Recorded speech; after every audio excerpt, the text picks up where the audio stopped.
Assalamualaikum warahmatullahi wabarakatuh. Sobat sekalian, kita jumpa lagi di channel Ustadz Demokrasi, sebuah channel yang selalu menyajikan isu-isu yang aktual. Sobat sekalian, Pilpres sisa beberapa waktu lagi, tahun 2024 kemungkinan Februari dan Maret. Dan Pilkada itu akan dilakukan di bulan November 2024. Pemirsa sekalian, kalau kita diingat, baru saja selesai Pilkada. Di tahun 2020 kemarin, itu kita Pilkada di bulan September gitu ya, dan berproses.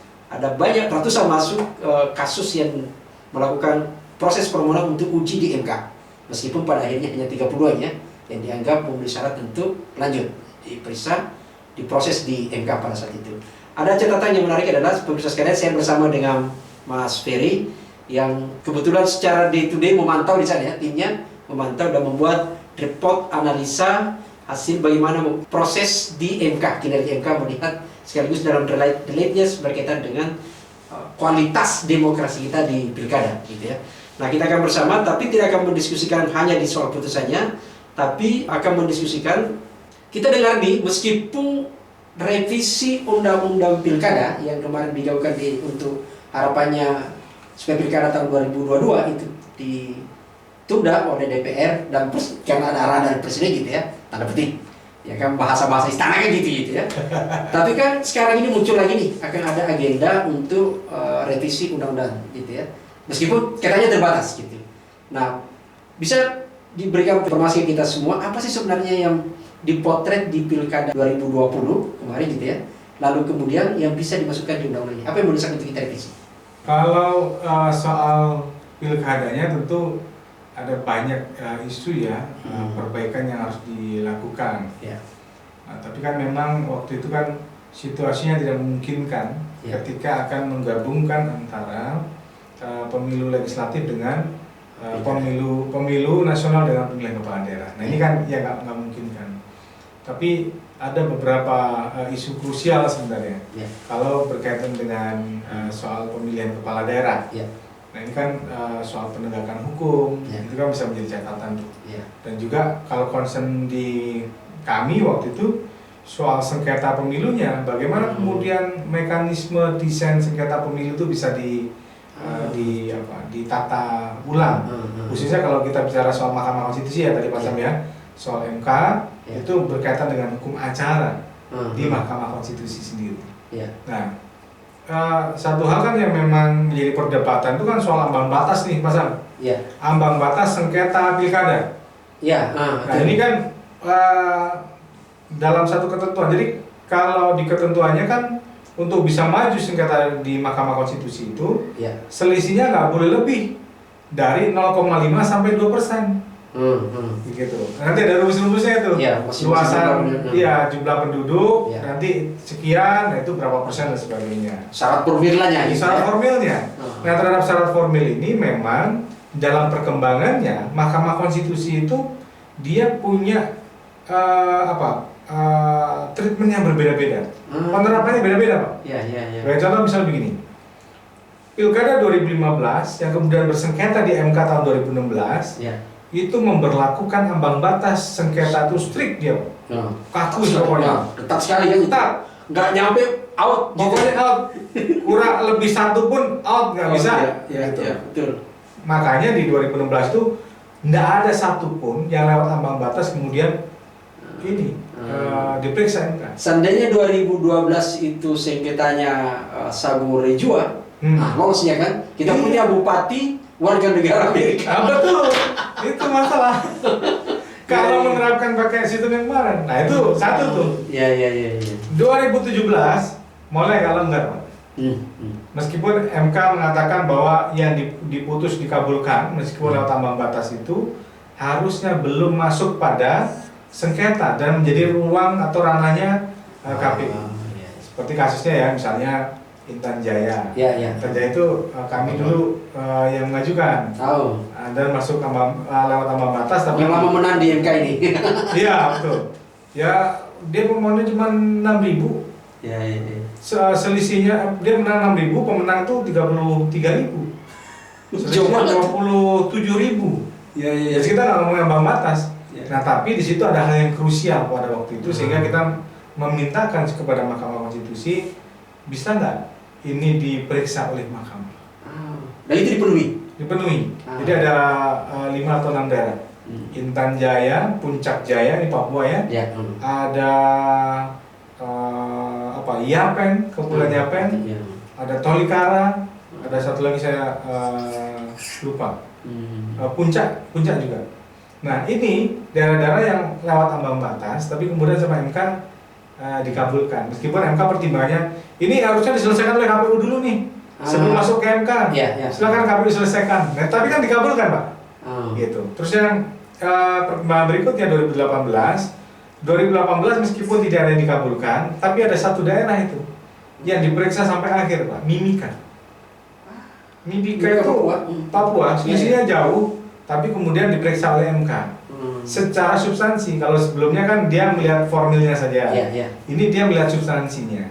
Dan ini berkembang sampai di 2021 kemarin, di mana MK itu dia declare sejak awal bahwa Mahkamah Konstitusi akan mempertimbangkan pokok permohonannya meskipun lewat ambang batas. Meskipun dalam prakteknya sih kami melihat belum optimal lah, proses pembuktian dan sebagainya memang MK belum cukup optimal untuk kemudian memeriksa. Masalahnya begini kan, MK sudah mendeklar akan memeriksa pokoknya. Tapi dalam proses pemeriksaan pokok terkait dengan kasus yang lewat ambang batas, itu cuma dikasih kesempatan membacakan, dijawab, tidak ada proses pembuktian. Bagaimana MK bisa yakin bahwa meskipun lewat ambang batas, tapi ada masalah yang sangat serius? Prosesnya di bawah itu di lapangan ya? Iya, jadi tidak ada ini pemberlakuan standar yang sama terhadap kasus yang sama, bahwa kasus yang lewat ambang batas tetap diperiksa. Tapi meskipun demikian, kami tetap apresiasi mahkamah dengan progresivitasnya itu, melihat ambang batas itu bukan hanya semata-mata soal syarat formil. Karena bahaya loh Pak, kalau syarat formil, orang akan berpikir begini, setelah 2016 itu, sengketa 2016, orang berpikirnya begini, sudahlah, yang penting bikin kecurangan, yang penting bikin kecurangan lewat ambang batas, nggak akan ada yang bisa diperiksa. Nah, itu sempat menjadi diskusi, jadi kami juga khawatir kan waktu itu. Kalau yang penting ini kita hitung berapa angka kemenangan gitu ya. Mau ada kecurangan gimana, yang penting melewati itu kan terus selesai. Gitu. Itulah yang jadi kesadaran bagi mahkamah. Jadi MK itu sadar bahwa sejak periode pertama 2015-16 itu MK langsung mulai berpikir bahwa nggak bisa nih kayak gini nih. Karena ini bisa jadi legitimasi orang untuk melakukan kecurangan dan pelanggaran. Nah itu kan nggak baik buat proses demokrasinya. Nah ini satu isu yang memang perlu ada perbaikan di Mahkamah Konstitusi. Yang kedua, soal hukum acara dan proses pembuktian di Mahkamah Konstitusi. Ini satu isu yang krusial di MK. Kayaknya selalu menjadi pertanyaan itu bagaimana sih mekanisme pembuktian di MK? Apakah si pemohon yang harus membuktikan atau yang membuktikan pembuktian bebas saja terserah MK? Jadi dalam arti begini, kalau sekarang nih Pak Sam, kan ada azas yang mengatakan siapa yang mendalilkan dia harus membuktikan. Dalam konteks keperdataan itu benar. Tapi ini kan pemilu. Kasusnya bukan hanya kasus privat antara KPU dengan peserta pemilu. Tapi ini KPU sebagai pejabat publiknya melawan dengan peserta pemilu. Yang diuntungkan dari proses konflik ini atau dirugikan bukan hanya soal kandidat dengan kandidat atau kandidat dengan KPU, mereka yang diuntungkan siapa? Tapi ini berkaitan dengan kepentingan publik yang lebih luas. Pemilih lah paling dekat gitu ya. Pemilih. Sementara asasnya juga kan jaminan pemilih itu kan harus dilindungi betul, kepastian kegunaan suaranya kan. Betul. Nah di Undang-Undang MK itu sebenarnya sudah menyebutkan Pak Sam di situ bahwa bahwa Mahkamah Konstitusi itu dia memutus berdasarkan Undang-Undang Dasar 1945 yang didasarkan pada alat bukti dan keyakinan hakim. Itu maknanya adalah proses pembuktiannya itu tidak sekedar pembuktian formil kayak di perdata, tapi proses pembuktian itu material Pak, kayak di pidana begitu loh. Iya, iya. Jadi mau harus digali betul itu persoalannya dan diselesaikan. Itu bukan karena alasan ada batasan waktu ya persidangan. Nah, itu tantangan yang kemudian dihadapi oleh mahkamah. Satu sisi banyak kasus batas waktu. Iya. Satu sisi MK harus membuktikan secara material dan dia harus mewujudkan keadilan substansial seperti yang dideklar dalam putusan-putusan MK. Ya. Tapi di sisi yang lain Pak, MK itu dikasih waktu yang sangat terbatas. Nah pertanyaannya, bagaimana MK bisa memutus perkara yang begitu banyak dalam waktu singkat, tapi keadilan yang diperoleh adalah keadilan substansial. Ya. Ini yang memang bikin MK pusing Pak. Karena ini kepentingan, betul-betul kepentingan publik. Kalau pidana kan publik bisa korban dengan pelaku kan? Iya, kalau urusan perdata dan sebagainya. Nah karena itu ini memang yang harus jadi perhatian ya, concernnya ini proses pembuktian di Mahkamah Konstitusi itu. Jadi, nah yang lain kalau soal di hasil putusan kemarin sendiri gimana teman-teman di Kodim ini? Ya, saya yang apa ya, kami tuh menyoroti di soal ini sih sebenarnya, di soal amar putusan. Jadi amar putusan MK itu begini kira-kira, MK itu menyebutkan bahwa putusan kemarin kan sudah selesai, dan KPU tidak perlu melaporkan ke mahkamah. Jadi ada dua pola sebelumnya ya. Kalau tahun sebelumnya itu Pak, putusan itu begitu dia diputuskan, ada perintah PSU atau penghitungan, maka MK akan perintahkan untuk melaporkan kembali ke Mahkamah Konstitusi hasil PSU-nya. Pola yang kedua, dia hanya memerintahkan PSU, tapi tidak ada perintah untuk melaporkan ke MK. Ini ada dua pola nih.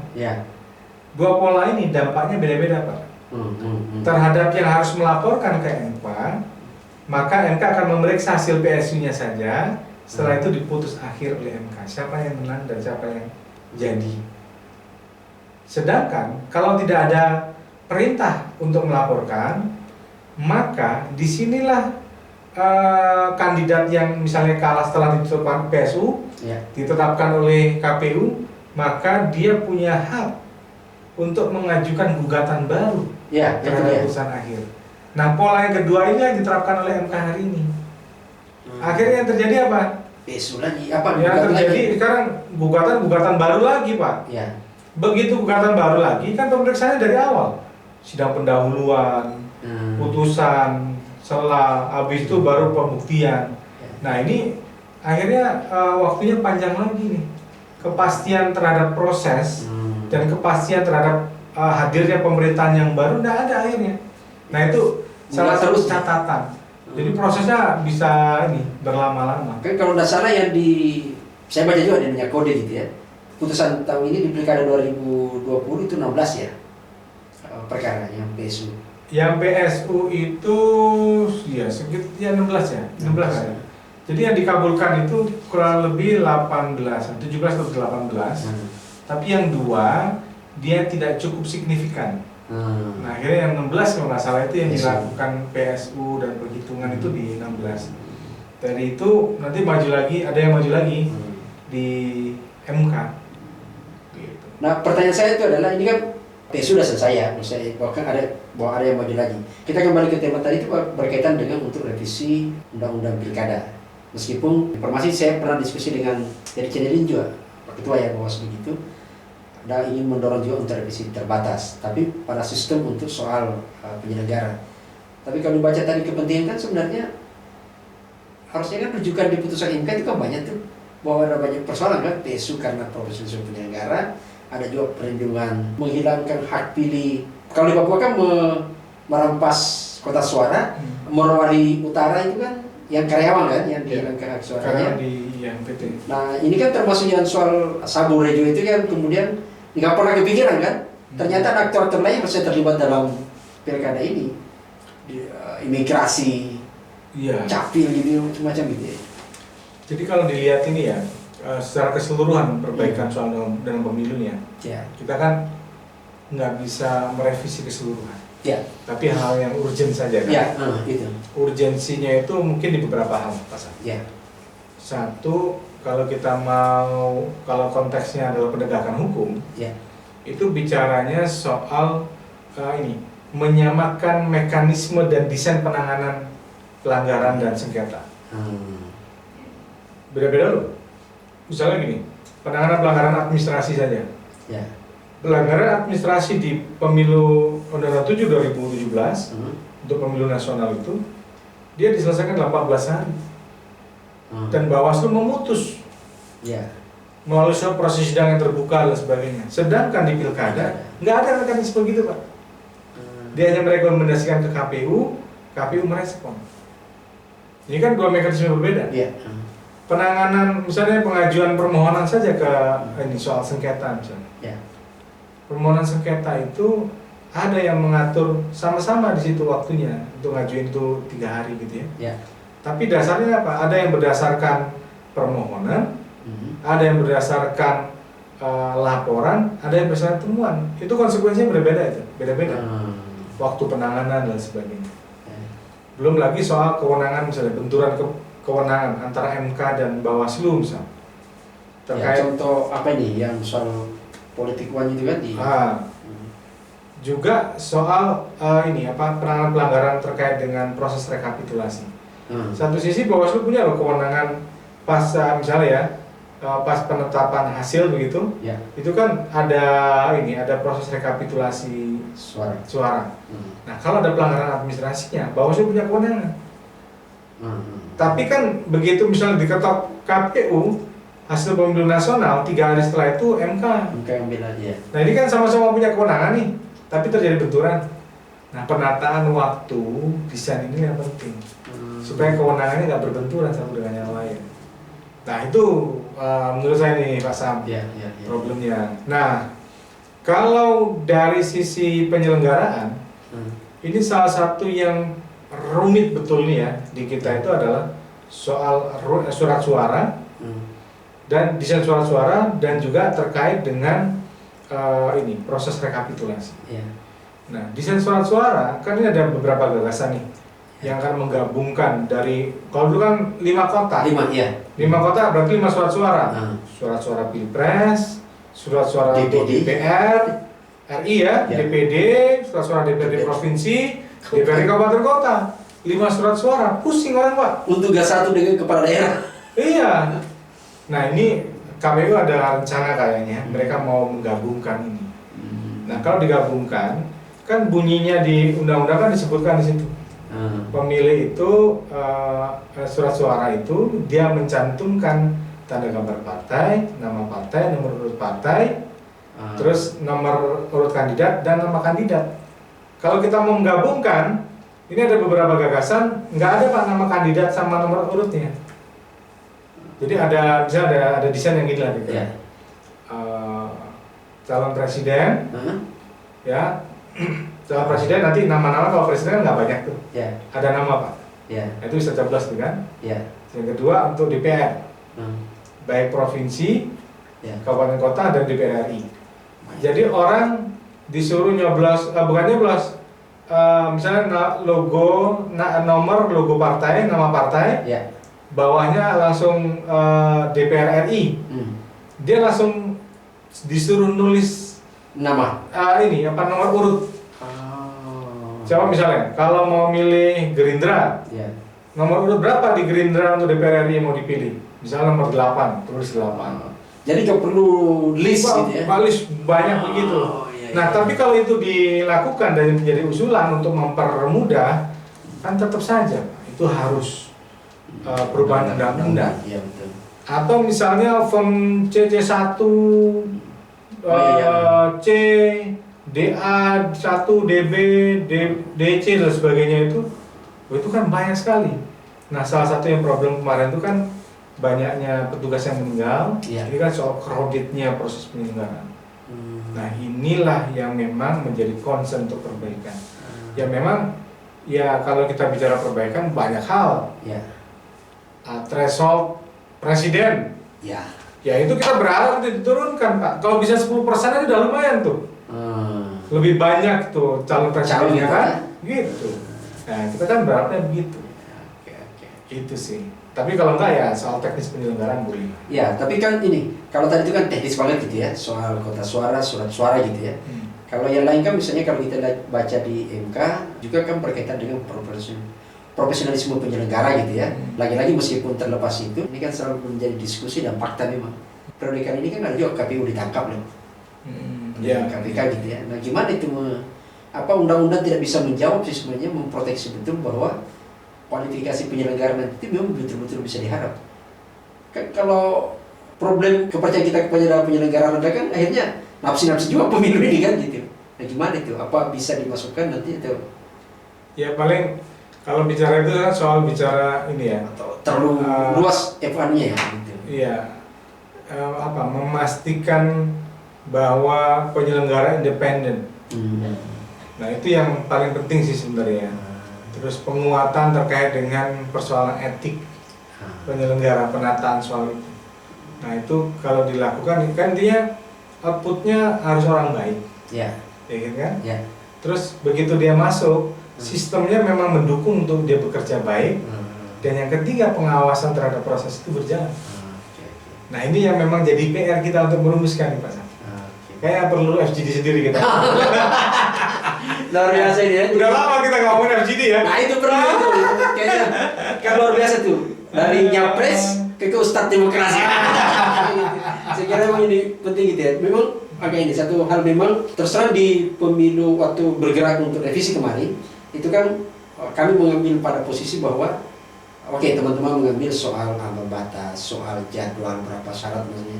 Tapi kita melihat pada posisi juga yang agak substansial. Misalnya, masa iya sih kita selalu menyebut diskusinya itu kan money politik ada gitu ya, tapi belum pernah terjawab betul bagaimana menyelesaikan gitu ya. Selalu kita menyebut problem utama birokrasi, netralitas birokrasi, tapi belum bisa terjawab di undang-undang gitu ya. Jadi banyak hal gitu yang karena memang tidak semua persoalan harus diselesaikan dengan undang-undang. Gitu ya. Jadi ada banyak faktor kayak misalnya tadi. Kalau kita bicara soal inputnya, berarti kan bicara soal mekanisme rekrutmen. Ya ada beberapa hal yang bisa diatur ya soal syarat, proses prosedur, bagaimana kemudian memunculkan orang yang terseleksi lah gitu kan. Terseleksi sebagai orang baik. Nah, kan begitu tuh. Orang-orang baik kemudian seleksi keluarlah menjadi orang lebih baik lagi gitu. Nah begitu dia sudah jadi, sistemnya memang mendukung dengan pengawasan dan sebagainya. Nah itu yang memang jadi PR-nya di sana sih itu. Yang penting undang-undang nanti ini menjawab lah, tidak ada lagi warga negara asing yang maju. Itu yang penting itu. Apalagi saya selalu bercanda gini sama teman-temannya. Kalau seandainya lolos juga nanti mungkin yang masuk bukan lagi warga negara Indonesia yang mendapat menjadi warga negara asing gitu ya. Iya. Tapi jangan nanti bintang Korea yang jadi. Itu kalau ada yang ini kayak pemilih pemula ya, 17 sampai mungkin di bawah 25, banyak itu, 25 lah. Saya bilang mungkin biar saya juga kalau saya maju di kampus saya nggak dipilih sama anak saya, bisa dia pilih. Oke, pemirsa sekalian, diskusinya luar biasa, santai gitu ya. Tapi ini saya kira ada banyak catatan kita yang berkaitan dengan MK gitu ya. Ada banyak hal baik pembenahan di MK sendiri. Tadi disebut dari proses hukum peracaranya di MK gitu ya. Terus kemudian di amar putusannya berkaitan di sana adalah apakah PSU-nya harus dilaporkan lagi atau tidak gitu ya. Itu yang banyak hal yang perlu kita ini.